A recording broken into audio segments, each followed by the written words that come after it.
We have two phenomenal speakers with us today to go a little deeper on some of those partnerships, how they come to be, how to overcome some of these trust issues within the community, and what are the benefits that can come out of building those partnerships. So we have Janet Anderson with us, who is the president of the Quail Valley Environmental Coalition, as well as Letisia Vazquez, who will be joining us shortly. She is a community resident in Quail Valley and was a part of the Quail Valley Project. Actually, I believe, Letisia, you are on with us now. I will turn things over to Janet first to give a little overview, and then Janet, feel free to turn things over to Letisia.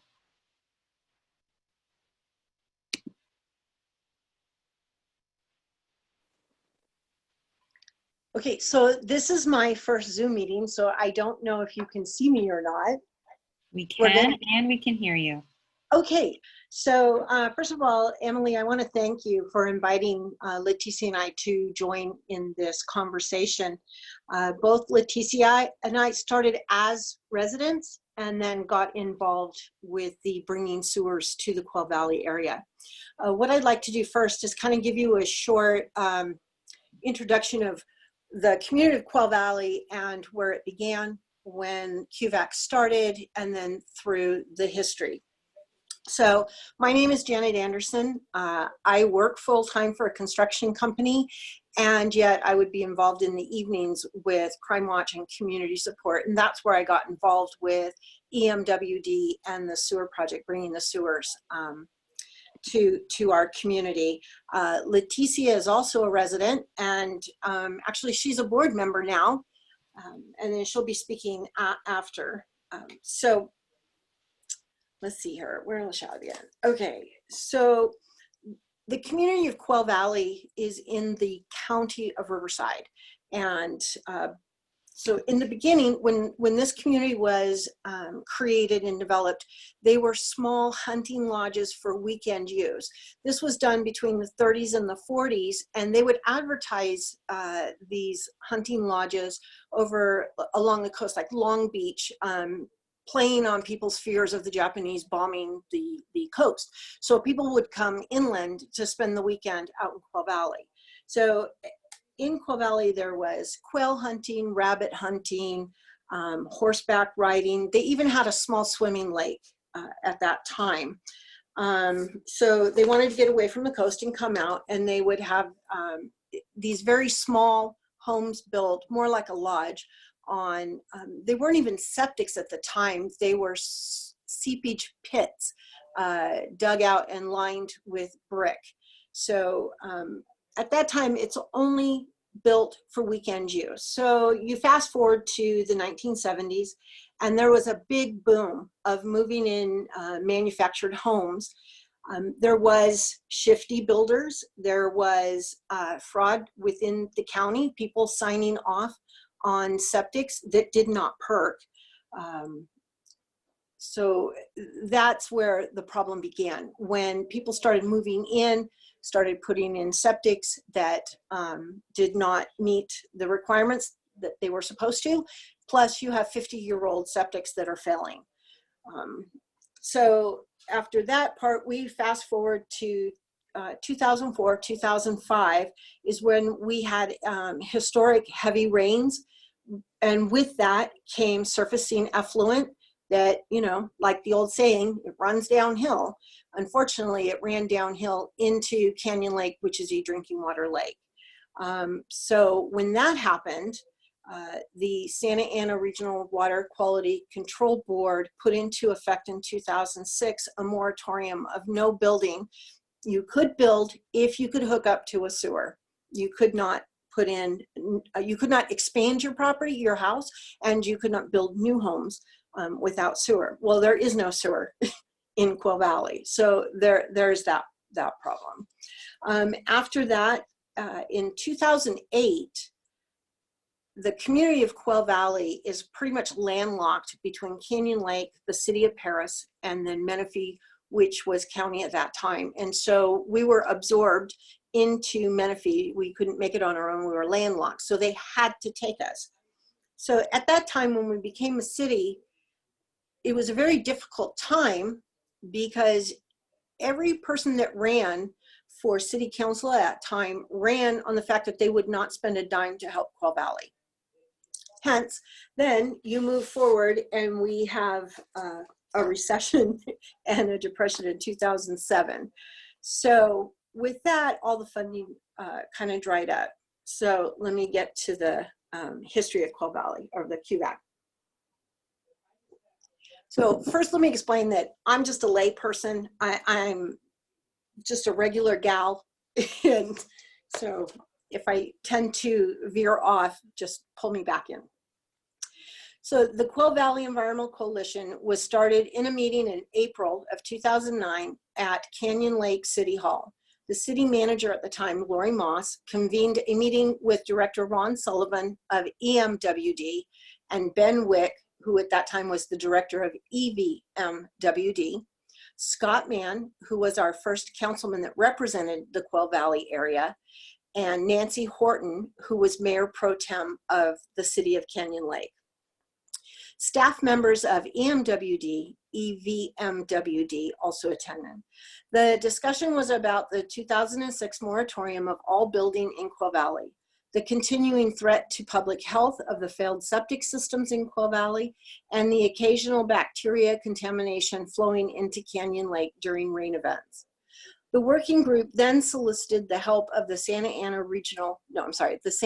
Ana Water Protection Authority to generate a report on how to move forward. The two cities and water districts paid for the report, which was produced in 2009 after a public meeting with the residents of Quail Valley. QVAC was incorporated in 2010 with a board consisting of a representative from the city of Menifee, Scott Mann, and Canyon Lake was Nancy Horton, and EMWD would have been Ron Sullivan, and then EVMWD, Ben Wick. Residents of Quail Valley filled out the other board positions. The two cities and two water districts funded the board with the purpose of advocating for the public health and environmental health of the residents of Quail Valley, and for the improvement of water quality in Canyon Lake by ending the contamination. The results could be obtained by a sewer system for Quail Valley, but publicly advocating for the sewer system and getting community support for the sewer system. Ron Sullivan with EMWD was the first president, followed by Scott Mann, who was our previous councilman and mayor. And then myself became president. Nancy Horton from Canyon Lake, she was the secretary until 2010, and then the treasurer to 2012 when she retired in 2019. QVAC needed Quail Valley residents on the board for credibility, and so there are now 4 Quail Valley residents on the board with 1 former Quail Valley resident.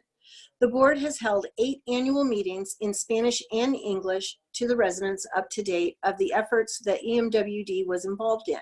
To educate the residents about the project, EMWD gave annual presentations on the progress of design and engineering, but the economy of 2009 to 2014 made it difficult.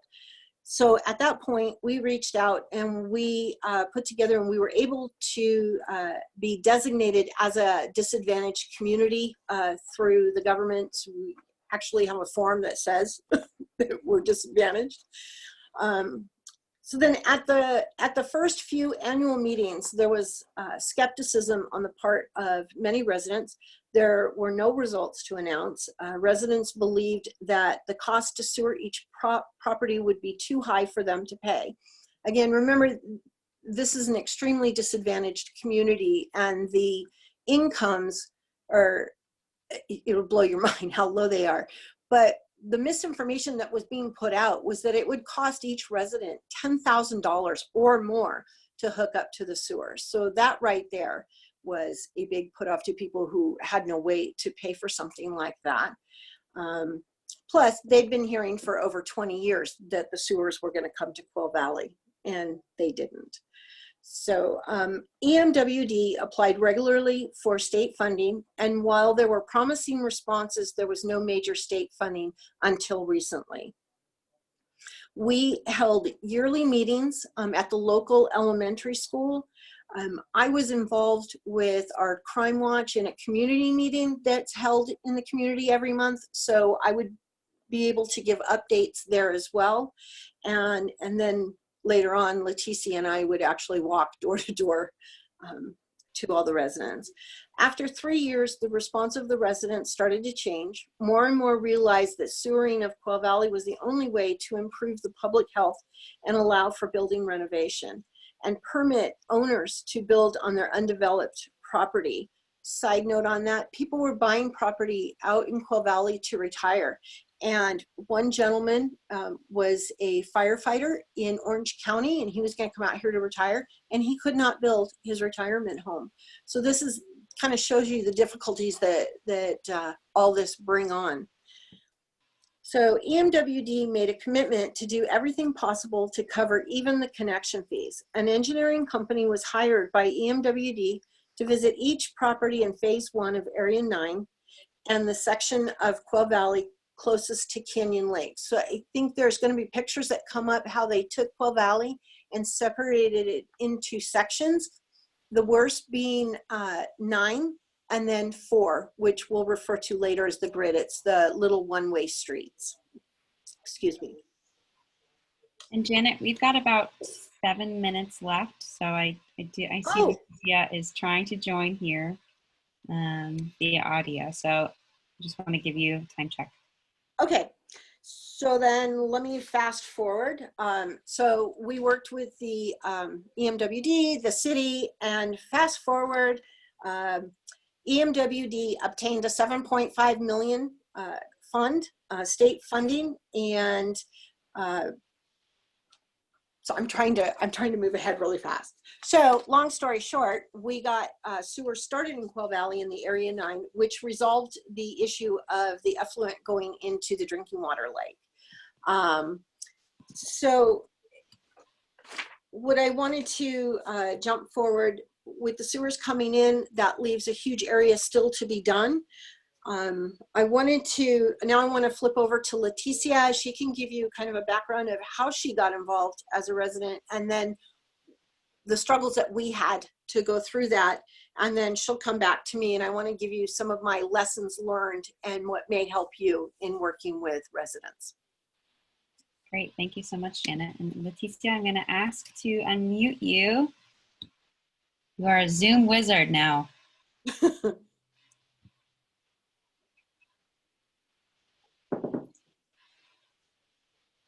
No, this virtual space is difficult to navigate.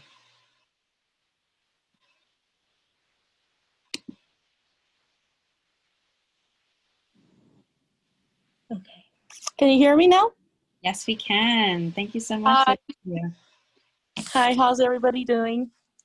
Doing well, thank you for having us present today. I wanted to tell you a little bit about my story. In August of 2004, I finally accomplished the American dream of purchasing my own home in Quail Valley. A couple months later, in the winter, I noticed a foul smell outside, not realizing it was coming from my property until environmental health came knocking on my door. My American dream quickly became a nightmare. I contacted the developer who built the home.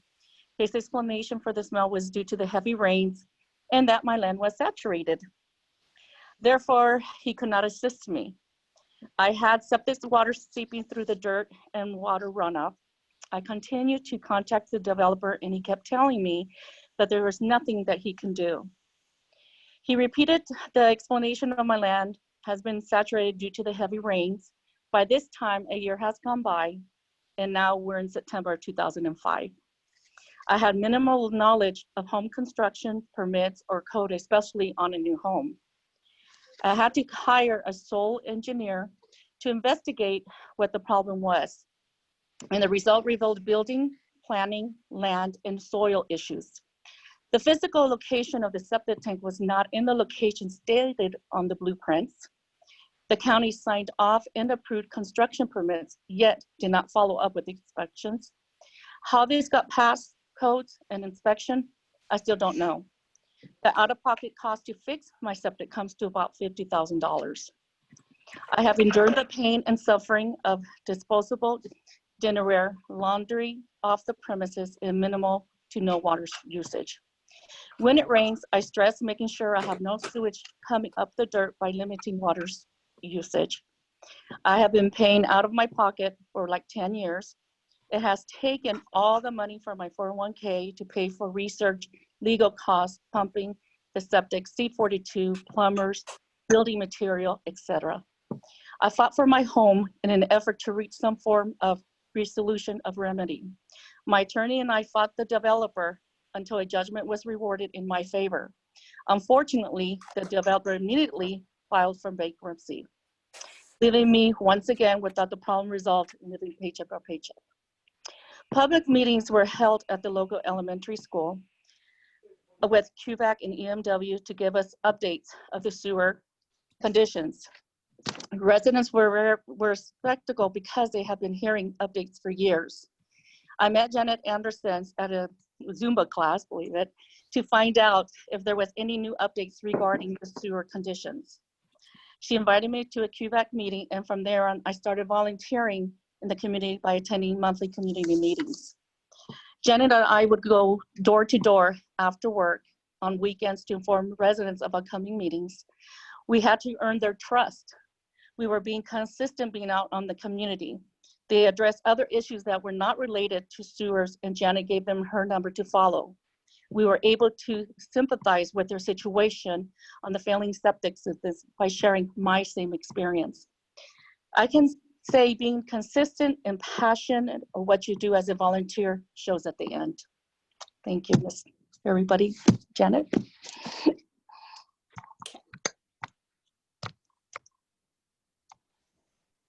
So, am I on?